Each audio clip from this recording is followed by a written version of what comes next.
భూమి అడుగున కటిక చీకటిగా ఉన్న ఒక బేస్మెంట్. దానికి ఎటువంటి తాళాలు లేవు. కనీసం పట్టుకోవడానికి ఒక్క హ్యాండిల్ కూడా లేదు.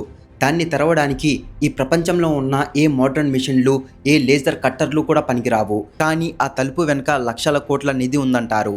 మరికొందరు ఆ తలుపు తెరిస్తే కేరళ రాష్ట్రాన్ని ముంచేసేంత భారీ సునామీ వస్తుందంటారు. ఇంకొందరు అక్కడ సాక్షాత్తు పాతాళ లోకానికి చెందిన నాగపాములు, రక్తం తాగే యక్షిణీలు ఆ నిధికి కాపలా ఉన్నాయి అంటారు. ఈరోజు మనం మాట్లాడుకోబోయేది ఏదో Hollywood Indiana Jones cinema story కాదు. మన భారతదేశంలో కేరళ రాష్ట్ర రాజధాని తిరువనంతపురంలో సజీవంగా ఉన్న శ్రీ అనంత పద్మనాభ స్వామి గుడి యొక్క పచ్చి నిజం. ఎంతో మంది ఈ గుడి గురించి, దీని కింద ఉన్న సీక్రెట్ వాల్స్ గురించి పైపైన వీడియోలు చేశారు. కానీ ఆ వాల్ట్ బి వెనుక ఉన్న అసలు సైన్స్ ఏంటి? ఆ ఒక్క గుడికి ప్రపంచాన్ని శాసించగల అంత సంపద అసలు ఎలా వచ్చింది? ఆ మూల విరాట్ విగ్రహంలో ఉన్న రహస్యం ఏంటి? 2011లో సుప్రీంకోర్టు పర్యవేక్షణలో ఆ బేస్మెంట్ తలుపులు తెరిచినప్పుడు లోపల వాళ్ళు చూసి భయపడిన ఆ మైండ్ బ్లోయింగ్ దృశ్యాలు ఏంటి? ఇలాంటి గూస్ బంప్స్ తెప్పించే నిజాలను ఈ ఒక్క వీడియోలో మీకు కళ్ళకు కట్టినట్టు అన్ఫిల్టర్డ్ గా ఎక్స్ప్లెయిన్ చేయబోతున్నాను. ఈ ఒక్క వీడియో చూస్తే చాలు మీకు పద్మనాభ స్వామి గుడి గురించి ఇంకెలాంటి డౌట్స్ ఉండవు. సో ఎక్కడ స్కిప్ చేయకుండా చివరి వరకు చూడండి. దేవుడి ప్రపంచంలోకి, చరిత్రలో దాగున్న ఆ మహారహస్యంలోకి అడుగు పెడదాం. Let's begin. అసలు ఈ మిస్టరీ అంతా ఎలా మొదలైందంటే 2007 సంవత్సరం టిపి సుందర్ రాజన్ అనే ఒక మాజీ ఐపీఎస్ ఆఫీసర్ ఒక సంచలన పిటిషన్ వేశారు. అప్పటి వరకు ఈ గుడి మొత్తం ట్రావెన్కోర్ రాయల్ ఫ్యామిలీ ఆధీనంలో ఉండేది. సుందర్ రాజన్ తన పిటిషన్లో ఏమన్నారంటే, ట్రావెన్కోర్ రాజకుటుంబం గుడి ఆస్తులను దుర్వినియోగం చేస్తుంది, లోపల ఉన్న వందల కోట్ల సంపదను అక్రమంగా బయటకు తరలిస్తున్నారు, కాబట్టి ఈ గుడిని వెంటనే కేరళ గవర్నమెంట్ ఆధీనంలోకి తీసుకోవాలి అని కోర్టుకెక్కాడు. ఈ కేసు మెల్లగా దేశ అత్యున్నత న్యాయస్థానమైన సుప్రీంకోర్టుకు వెళ్ళింది. సుప్రీంకోర్టు వాదనలు విన్నాక ఒక కీలకమైన నిర్ణయం తీసుకుంది. ముందసలు గుడి లోపల ఏముందో, బేస్మెంట్లో ఎంత సంపద ఉందో లెక్క తేల్చాలి అని ఆర్డర్ పాస్ చేసింది. ఇందుకోసం అత్యంత పారదర్శకంతో కూడిన 7 సభ్యులతో ఒక హై పవర్డ్ ఆడిట్ కమిటీని నియమించింది. సరిగ్గా 2011 జూన్ నెలలో ఆ కమిటీ కట్టుదిట్టమైన జెడ్ ప్లస్ సెక్యూరిటీతో ఆర్మీ బలగాల మధ్య గుడి బేస్మెంట్లోకి అడుగుపెట్టింది. గుడి కింద మొత్తం 6 రహస్య గదులున్నాయని వాళ్ళు గుర్తించారు. అవి వాల్స్ ABCDEF. ముందుగా CDEF గదులను తెరిచారు. వాటిలో దేవుడికి పండుగలకు అలంకరించే ఆభరణాలు, వెండి పీఠాలు, బంగారు గొడుగులు, పూజ సామాగ్రిలు దొరికాయి. వాటి విలువే సుమారు 5,000 కోట్ల పైన ఉంటుందని అంచనా వేశారు. అంతా నార్మల్గానే ఉంది అనుకున్నారు. కానీ అసలైన మైండ్ బ్లోయింగ్ మూమెంట్ వాల్ట్ ఏ దగ్గర జరిగింది. ఆ గది తలుపులు తీయడానికి కమిటీ సభ్యులు గంటల తరబడి శ్రమించారు. వందల ఏళ్లుగా ఆ గదిని తెరవకపోవడం వల్ల లోపల ఆక్సిజన్ పూర్తిగా అయిపోయింది. ఊపిరి ఆడకపోయేసరికి ఫైర్ ఇంజన్ల ద్వారా గొట్టాలు పెట్టి లోపలికి ఫ్రెష్ గాలిని పంపి కటిక చీకటిలో ఫ్లాష్ లైట్స్ వేసుకొని అత్యంత జాగ్రత్తగా లోపలికి అడుగుపెట్టారు. అక్కడ వాళ్ళ టార్చ్ లైట్ వెలుతురు పడగానే వాళ్ళు చూసిన దృశ్యానికి వాళ్ళ మైండ్ బ్లాక్ అయిపోయింది. కళ్ళు జిగేలుమన్నాయి. అదొక బేస్మెంట్లా లేదు. ఒక సముద్రం నిండా నీళ్లు కాకుండా స్వచ్ఛమైన బంగారం ఉంటే ఎలా ఉంటుందో అలా ఉంది ఆ గది. ఆ బేస్మెంట్ నిండా వందలాది స్వచ్ఛమైన వజ్రాలు పొదిగిన బంగారు సింహాసనాలు, సుమారు 1000 కిలోల బరువు ఉన్న సాక్షాత్తు శ్రీ మహావిష్ణువు బంగారు విగ్రహం, ఏకంగా 18 అడుగుల పొడవైన సాలిడ్ గోల్డ్ చైన్. అది ఎంత బరువు ఉందంటే దాన్ని నేల మీద నుంచి పైకి ఎత్తి మోయడానికి కనీసం 3 దృఢమైన మనుషులు కావాల్సి వచ్చింది. చిన్న చిన్న రాళ్లలా కాదు, ఏకంగా కొబ్బరికాయ సైజులో ఉన్న నవరత్నాలు, రోమన్, ఫ్రెంచ్, డచ్ మరియు నెపోలియన్ కాలం నాటి లక్షలకు పైగా ప్రాచీన బంగారు నాణేలు అక్కడ కుప్పలు కుప్పలుగా పడి ఉన్నాయి. ఆ సంపదను లెక్కించడానికి మోడ్రన్ కౌంటింగ్ మిషన్లను తెప్పించారు. కానీ ఆ బంగారాన్ని, వజ్రాలను లెక్క పెట్టలేక ఆ మిషన్లు కూడా వేడెక్కి ఆగిపోయాయి. ఆ వాల్ట్ ఏలో దొరికిన బంగారం, వజ్రాల కనీసం విలువ సుమారు 1,20,000 కోట్లు ఉంటుంది. కానీ ఇక్కడ మీరు ఒక విషయం గుర్తుపెట్టుకోవాలి. ఇదంతా వందల వేల ఏళ్ల నాటి ప్రాచీన సంపద. దానికి చారిత్రాత్మక విలువను జోడిస్తే దాని రేటు కనీసం 5 లక్షల కోట్ల పైనే ఉంటుంది. ఒక్కసారి మీ మైండ్ పెట్టి ఆలోచించండి. కేవలం ఒకే ఒక్క గదిలో 5 లక్షల కోట్ల సంపద ఉందంటే అది ఈ ప్రపంచ దేశాల బడ్జెట్లను శాసించగల డబ్బు. ఒక ఫ్యాక్ట్ ఏంటంటే, ఒక అంచనా ప్రకారం ఆ గుడిలో దొరికిన సంపదను మన భారతదేశంలో ఉన్న ప్రతి ఒక్క పౌరుడికి సమానంగా పంచితే మనందరి బ్యాంక్ అకౌంట్లో లక్షల రూపాయలు పడతాయి. అంతటి అపారమైన నిధి అది. అసలు ఎక్కడిది సంపద? ఒక్క గుడికి ఇంత బంగారం ఎలా వచ్చింది అని తెలుసుకోవాలనుందా? అయితే వెంటనే ఈ వీడియోకి ఒక లైక్ కొట్టండి. మనం చరిత్రలోకి డీప్ డైవ్ చేద్దాం. ఈ అనంత పద్మనాభ స్వామి గుడి సంపద అనేది ఏదో ఒక్క రోజులో ఆకాశం నుంచి ఊడిపడిందో, లేక ఒక రాజు తన జీవిత కాలంలో దాచిపెట్టిందో కాదు. ఇది వందల వేల సంవత్సరాలుగా పోగుపడిన నిధి. దీని వెనుక ప్రధానంగా 5 చారిత్రాత్మక కారణాలున్నాయి. Number 1, God tax. అప్పట్లో ట్రావెన్కోర్ రాజ్యంలో ఒక కఠినమైన పవిత్రమైన రూల్ ఉండేది. రాజ్యంలో ఉన్న ప్రతి పౌరుడు, రైతులు, వ్యాపారులు తమ సంపదలో 10% ఖచ్చితంగా దేవుడికి పన్నుగా చెల్లించేవారు. అలా వందల ఏళ్లుగా పన్నులు చేయబడిన ఆ పన్నంతా నేరుగా గుడి ఖజానాలోకి వెళ్లి ఆ బేస్మెంట్లో బంగారంగా మారిపోయింది. Number 2, royal gifts. Padmanabha Swamy గుడికి దేశవ్యాప్తంగా ఎంతో మంది రాజులు భక్తులుగా ఉండేవారు. శ్రీకృష్ణదేవరాయల నుండి పాండ్యులు, చోళుల వరకు ఎంతో మహా చక్రవర్తులు ఈ గుడిని దర్శించుకున్నారు. వాళ్ళు వచ్చిన ప్రతిసారి ఉత్త చేతులతో రాలేదు. ఏనుగుల మీద టన్నుల కొద్దీ బంగారాన్ని, వజ్ర వైడూర్యాలను దేవుడికి కానుకలుగా అర్పించారు. Number 3, war victories. ట్రావెన్కోర్ రాజులు ఎంతో పరాక్రమవంతులు. వాళ్ళు ఇతర రాజ్యాల మీద దండెత్తి జయించినప్పుడు వాళ్ళకి అపారమైన యుద్ధ సంపద దొరికేది. కానీ వాళ్ళు ఆ సంపదని తమ వ్యక్తిగత విలాసాలకు వాడుకోకుండా తమ విజయానికి కారణం ఆ అనంత పద్మనాభ స్వామి అని నమ్మి ఆ శత్రువుల సంపదను కూడా తీసుకొచ్చి దేవుడి పాదాల దగ్గర పెట్టేశారు. Number 4, queen Gowri Lakshmibai's decision. Kerala చరిత్రలో ఈమెది ఒక కీలక పాత్ర. ఒకప్పుడు రాజ్యంలో ఎన్నో చిన్న చిన్న దేవాలయాలు ఉండేవి. ఆ గుడులకు సరైన భద్రత లేదని, విదేశీ దండయాత్రల వల్ల ఆ చిన్న గుడుల్లోని సంపద దోపిడీకి గురవుతుందని రాణి గౌరీ లక్ష్మీబాయి భావించారు.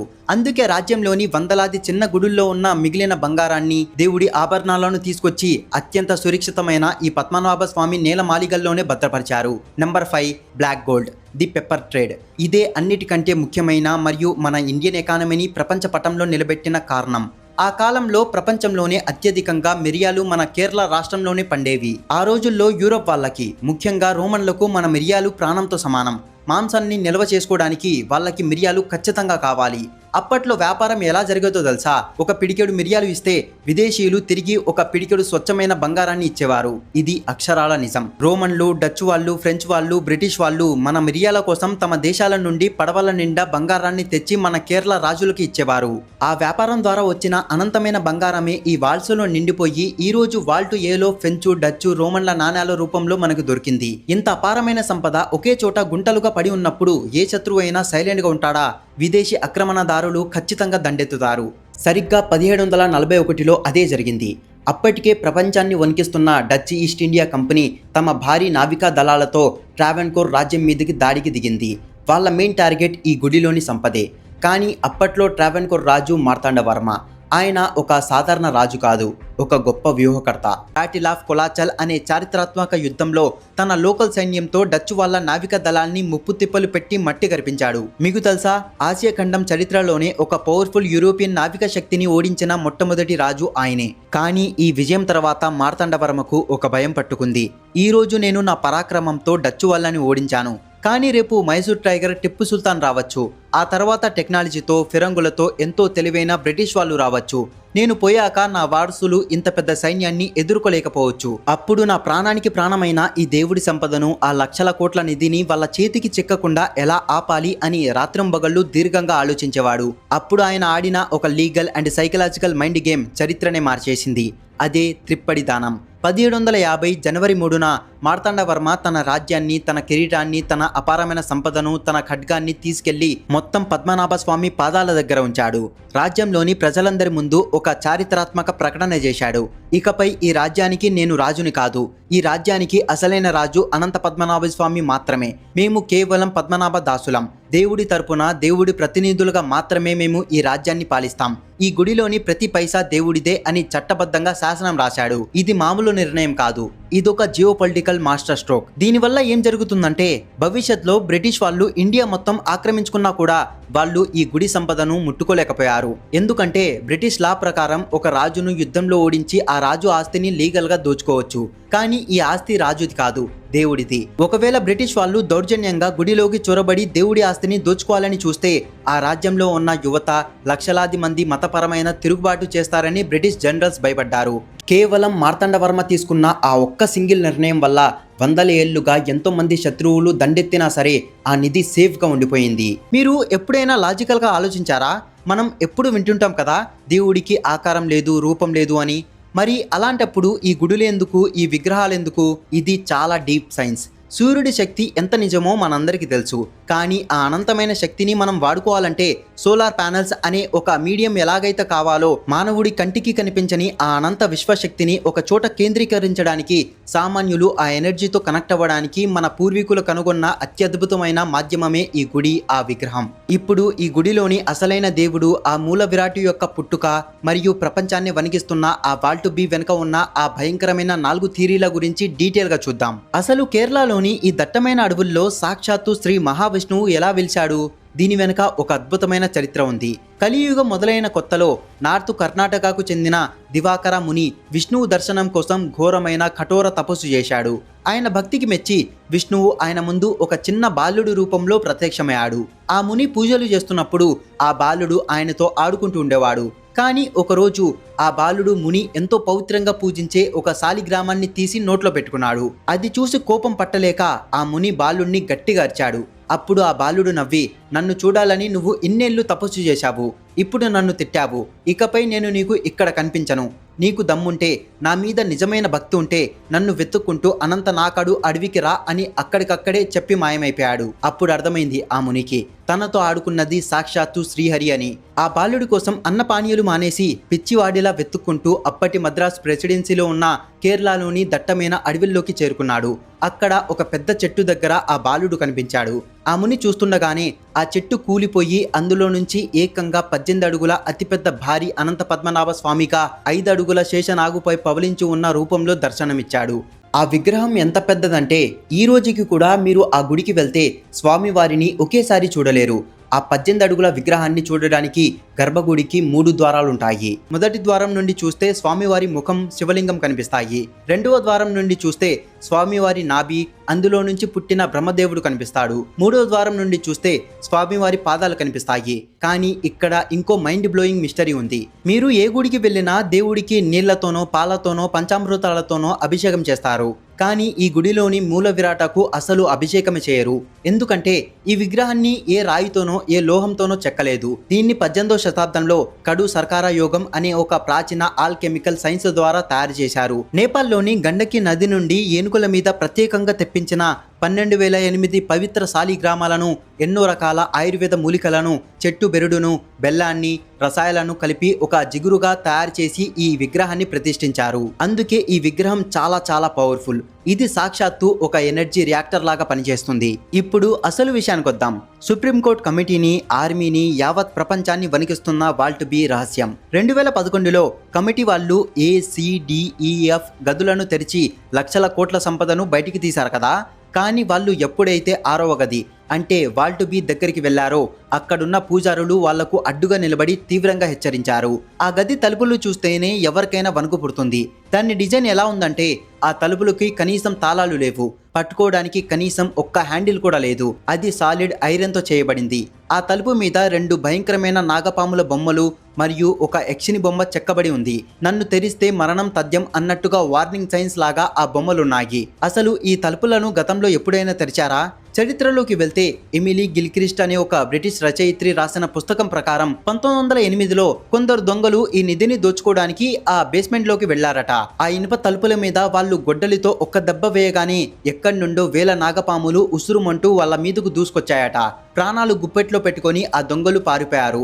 ఆ తర్వాత 1931లో రాజ్యంలో తీవ్రమైన కరువు వచ్చినప్పుడు అప్పటి రాజు బలరామ వర్మ రాజ్య సుభిక్షం కోసం కొంతమంది పూజారులతో కలిసి లోపలికి వెళ్లి కొన్ని చెక్కపెట్టెల నిండా ధనాన్ని మాత్రమే తీసుకున్నాడని ది హిందూ పత్రికలో ఒక ఆర్టికల్ వచ్చింది. వాళ్ళు సులాభం కోసం కాకుండా రాజ్య శ్రేయస్సు కోసం వెళ్లారు కాబట్టి వాళ్లకు ఆ పాముల నుండి ఎలాంటి హాని జరగలేదని చరిత్రకారులు అంటారు. కానీ 2011లో ఆడిట్ కమిటీ పరిస్థితి వేరు. వాళ్ళు ఎలాగైనా వాల్ట్ బిని తెరవాలనుకున్నారు. అప్పుడు గుడి పూజారులు మాకు ఒక ఛాన్స్ ఇవ్వండి, మనం దేవుడి అభిష్టాన్ని అడుగుదాం అని చెప్పి అష్టమంగళ దేవ ప్రశ్నం అనే ఒక అత్యంత పవర్ఫుల్ తాంత్రిక జ్యోతిష్య ప్రక్రియను నిర్వహించారు. ఆ తాంత్రిక ప్రక్రియలో వచ్చిన రిజల్ట్ ఏంటో తెలుసా? దేవుడు తీవ్రమైన ఆగ్రహంలో ఉన్నాడు. ఆ తలుపులు తెరిస్తే ఈ రాష్ట్రానికి భయంకరమైన ప్రళయం వస్తుంది, ఆ తలుపును టచ్ చేయడానికి వీల్లేదు అని ఆ తాంత్రికుడు తేల్చి చెప్పాడు. ఇది మూఢనమ్మకం అని కొట్టి పారేద్దాం అనుకున్న వాళ్ళకి కరెక్ట్ గా ఆ ప్రక్రియ జరిగిన కొద్ది రోజులకే ఒక మైండ్ బ్లోయింగ్ ఈవెంట్ జరిగింది.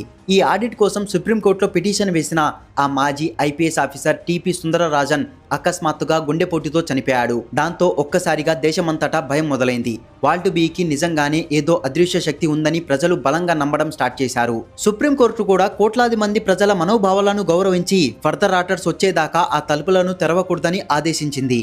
ఇంతకీ ఆ వాల్ట్ బీలో ఏముంది? చరిత్రకారుల, శాస్త్రవేత్తల ప్రకారం అక్కడ దాగున్న రహస్యం వెనుక 4 బలమైన థియరీలున్నాయి. ఒక్కో థియరీ వింటే మీకే గూస్ బంప్స్ వస్తాయి. Theory number 1, నాగబంధం. చాలా మంది నమ్మే most logical and scientific theory ఇది.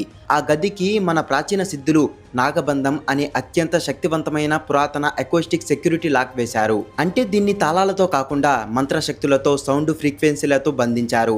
దీన్ని తెరవాలంటే ఎటువంటి అహంకారం లేని ఒక మహాసిద్ధుడు వచ్చి ఎగ్జాక్ట్ ఫ్రీక్వెన్సీలో గరుడు మంత్రం చదవగలిగితేనే ఆ తలుపు తనంతట తానుగా తెరుచుకుంటుంది. ప్రస్తుతం భూమి మీద ఆ మంత్రాన్ని తప్పు లేకుండా ఉచ్చరించేవారు ఎవరూ లేరు. ఒకవేళ మెకానికల్ గా గ్యాస్ కట్టర్లతో దాన్ని కట్ చేయాలని ట్రై చేస్తే ఆ లోపల సెట్ చేసిన అకోస్టిక్ ట్రాప్ ట్రిగర్ అయ్యి విషవాయువులు రిలీజ్ అవ్వడమో లేదా ఊరికి ఊరే నాశనమయ్యేంత ప్రమాదం జరుగుతుందని నమ్మకం. థియరీ నెంబర్ 2, జలస్తంభనం అండ్ సముద్రపు ముప్పు. పురాణాల ప్రకారం ఈ కేరళ ప్రాంతాన్ని సృష్టించింది సాక్షాత్తు పరశురాముడు. సముద్రం మీద తన గొడ్డలిని విసిరి అరేబియా సముద్రాన్ని వెనక్కి నెట్టి ఈ భూమిని సృష్టించాడు. అయితే సముద్రం మళ్ళీ ఎప్పటికైనా ముందుకొస్తుందన్న ఉద్దేశంతో ఆ సముద్రాన్ని బంధించిన జలస్తంభన కంట్రోల్ రూమ్ ని ఎగ్జాక్ట్ గా వాల్ట్ బీ కిందనే సెట్ చేశాడట.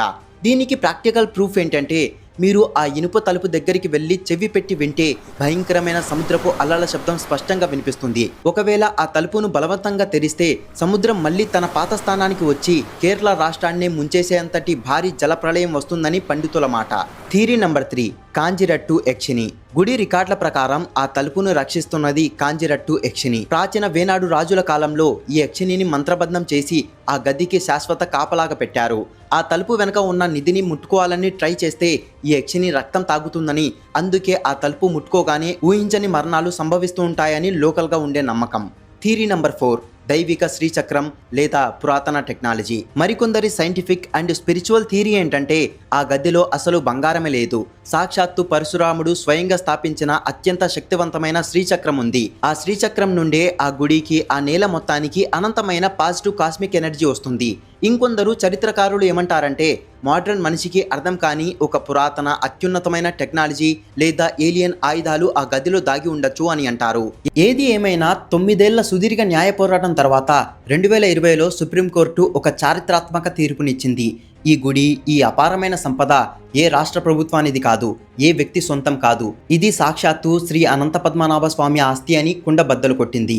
ఈ ఆస్తిని కాపాడే షబాయత్ రైట్స్ ట్రావెన్కోర్ రాజకుటుంబానికి ఉంటాయని, వాళ్లే ఈ గుడి బాగోగులు చూసుకోవాలని తీర్పునిచ్చింది. సుప్రీంకోర్టు తీర్పు తర్వాత గతేడాది దాదాపు 275 సంవత్సరాల తర్వాత గుడిలో అంగరంగ వైభవంగా మహాకుంభాభిషేకం అత్యంత కన్నుల పండుగగా జరిగింది. ఈ అనంత పద్మనాభ స్వామి గుడి కేవలం ఒక మ్యూజియమో, వేల కోట్ల సంపద దాచుకునే ఒక బ్యాంకో కాదు. ఇది ఒక సజీవమైన ఎనర్జీ సెంటర్. దేవుడి ఆస్తి దేవుడిదే. దాన్ని స్వార్థం కోసం టచ్ చేస్తే గాలిలో కలిసిపోవడానికి క్షణం కూడా పట్టదు అని చెప్పడానికి ఆ తెరుచుకొని వాల్ట్ బీ నేటికి ఒక సజీవ సాక్ష్యంగా నిలబడింది. ఇది శ్రీ అనంత పద్మనాభ స్వామి గుడి మరియు ఎప్పటికీ మిస్టరీగా మిగిలిపోయిన వాల్ట్ బీ వెనుక ఉన్న అసలైన సైన్స్ అండ్ హిస్టరీ. నేను ఈ వీడియో కోసం ఎంతో డీప్ గా రీసెర్చ్ చేసి లాజికల్ ఫ్యాక్ట్స్ అన్ని మీ ముందుకు తీసుకొచ్చాను.